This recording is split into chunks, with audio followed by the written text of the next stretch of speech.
What's going on, boys and girls? Thanks for everyone who joined in the stream last night. And England are through to the last 16.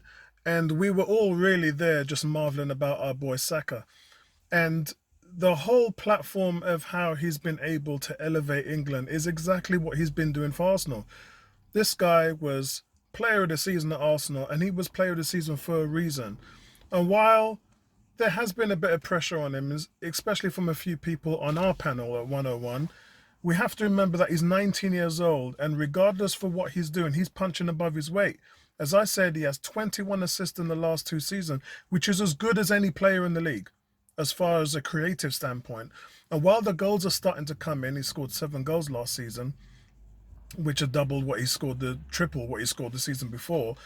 It's the creativity part of his game that he's been renowned for. And with England, there's people, Roy Keane was talking about yesterday why he was chosen ahead of Rashford and Jadon Sancho and things like that is because his creativity. I mentioned yesterday when I was on the stream, I said he turns possession into a threat. And there's very few people that can do that. A creative player is someone who looks up, spots a hole, and is able to hit that hole and hit that through ball and put the defense on their back foot. It's nice if you can do that. But going back to the old days, a good creative player is one that can take the ball and dribble in from the midfield into an attacking positions. And what that does is that sucks defenders in, and that opens up lanes. And it's more better to do that for attackers than it is to place a ball. Because when you hit a ball 40, 50 yards, a defender is still marking an attacker. But when you're running on goal, that defender has to come to you and close you down. And that's where you're more dangerous. And Saka is the guy that's doing that. Even Gary Neville talked about Phil Foden can learn that from Saka. Now, Foden has been talked about as the best young player in the league right now. We're talking about other aspects of these guys who are slightly older, slightly more developed than Saka. But Saka, for his age, he's got it. He's got the it factor.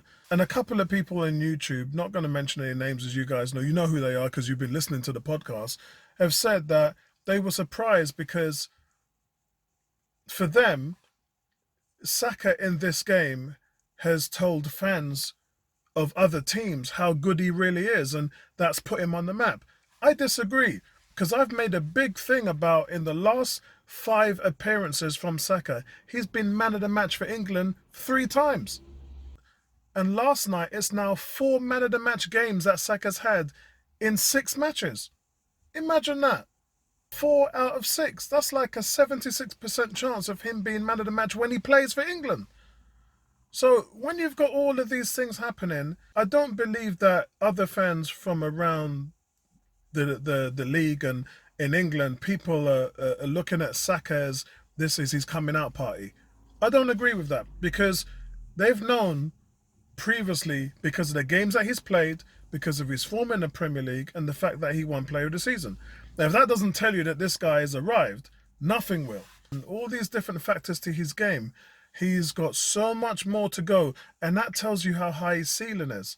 And I think for Arsenal, that's just a great thing to be. You've got a guy now who you can build a team around. They didn't build a team around Sanchez. They didn't build a team around Ozil.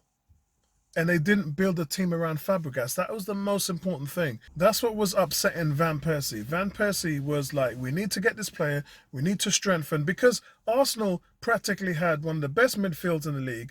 They had Robin Van Persie up front, and their defense was shit. And they had no goalkeeper.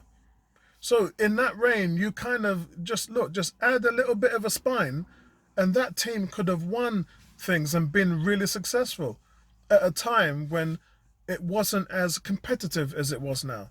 But Arsenal missed their chance.